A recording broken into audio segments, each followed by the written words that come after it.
All right, carrying on with the horse stalls, the next thing we can get rid of is this line right here. Now, a lot of people didn't realize in previous classes, this line is representing the back end of the barn. So if you've got a patio or a porch on your house, basically this horse stall is just like that. It's projecting off the side of the house.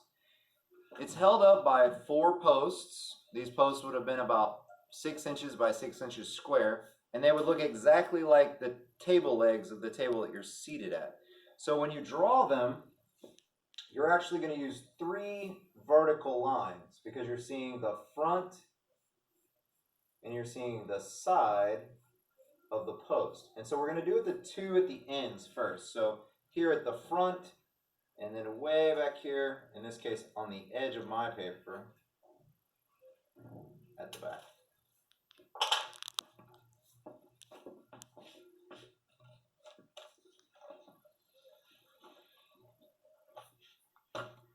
All right, so here again, this is going to be a part where everybody's going to be a little different. We need 3 stalls, and in order to get 3 separate horse stalls, we actually need 2 more additional posts. So just guesstimate how big each stall is going to be, and then lightly pencil in 2 more posts. Don't worry if they're not exactly even spacing. That's not really important to what we're doing.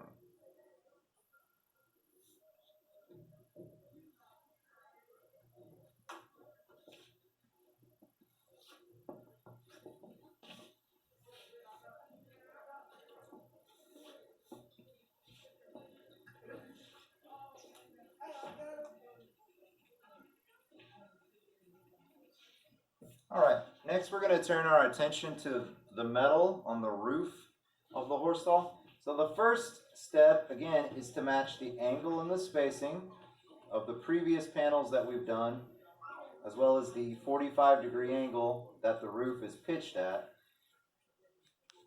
And we're going to follow that all the way down. Now, the difference is in this particular image, the horse stalls being added and built later, they were no doubt made out of the recycled cutoffs from the roof section. And this is seen by the fact that there's actually 2 rows of really short panels as opposed to 1 really long row. So once we have that row laid in, we're going to go back and we're going to split this in half, again, with a parallel line down the center.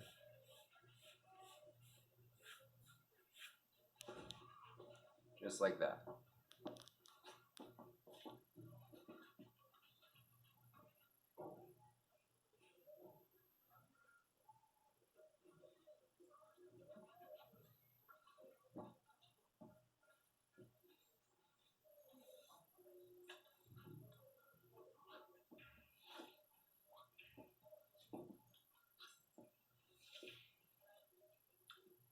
All right, as I said earlier, because this barn is in a state of disrepair, the farmer or the rancher would have wanted to prevent any livestock from getting in to these near collapsed stalls.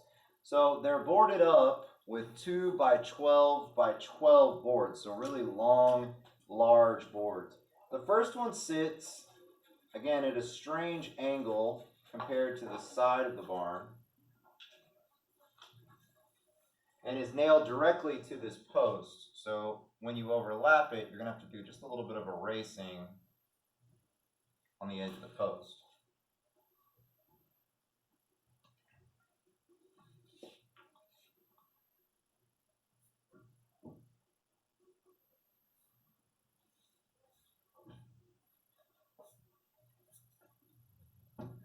The next one runs, again, at a downward angle, kind of almost like a greater than or less than sign, and is slightly behind the previous board. This one overlaps the front of the barn slightly, so you may need to do a little bit of erasing there.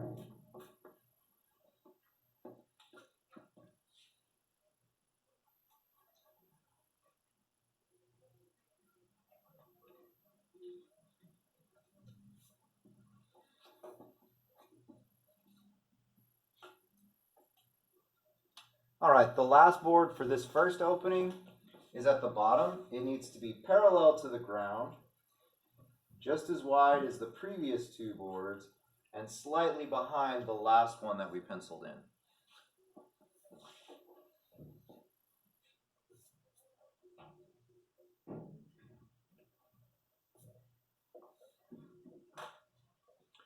All right, at this point we're going to go and we're going to add in the under support lines for this roof, because just like the stud wall over here, there would have been 2x4s to hold this up. So the first one runs parallel and just slightly away from that line you drew for the edge of the roof.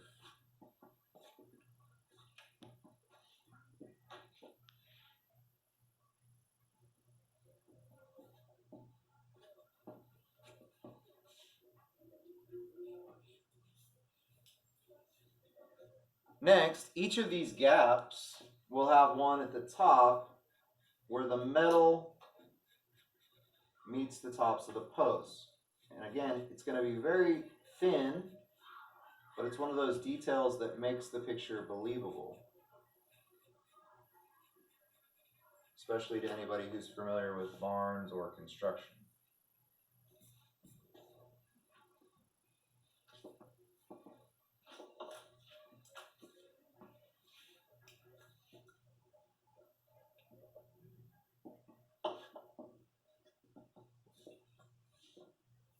All right, the remaining 3 stalls are boarded closed with 4 boards.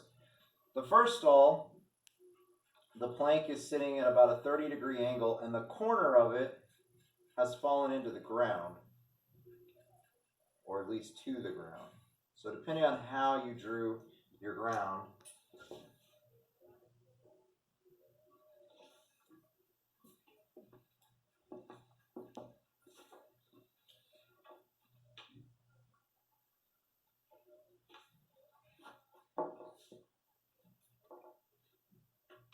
the central stall is blocked off by 1 board that's actually behind each post, but parallel to the ground. Again, keep this board just as wide as the other 4 previous boards that we've drawn that are covering the stalls.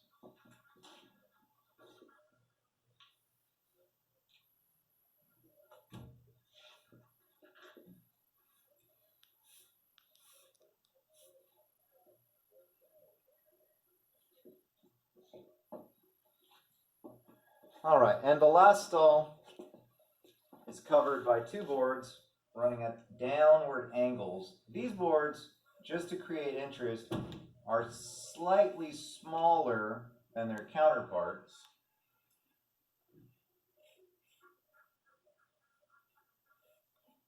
And again, the bottom one is coming into contact, in this case, with the ground. Don't forget to erase the back of the barn line, where these boards would be obscuring that.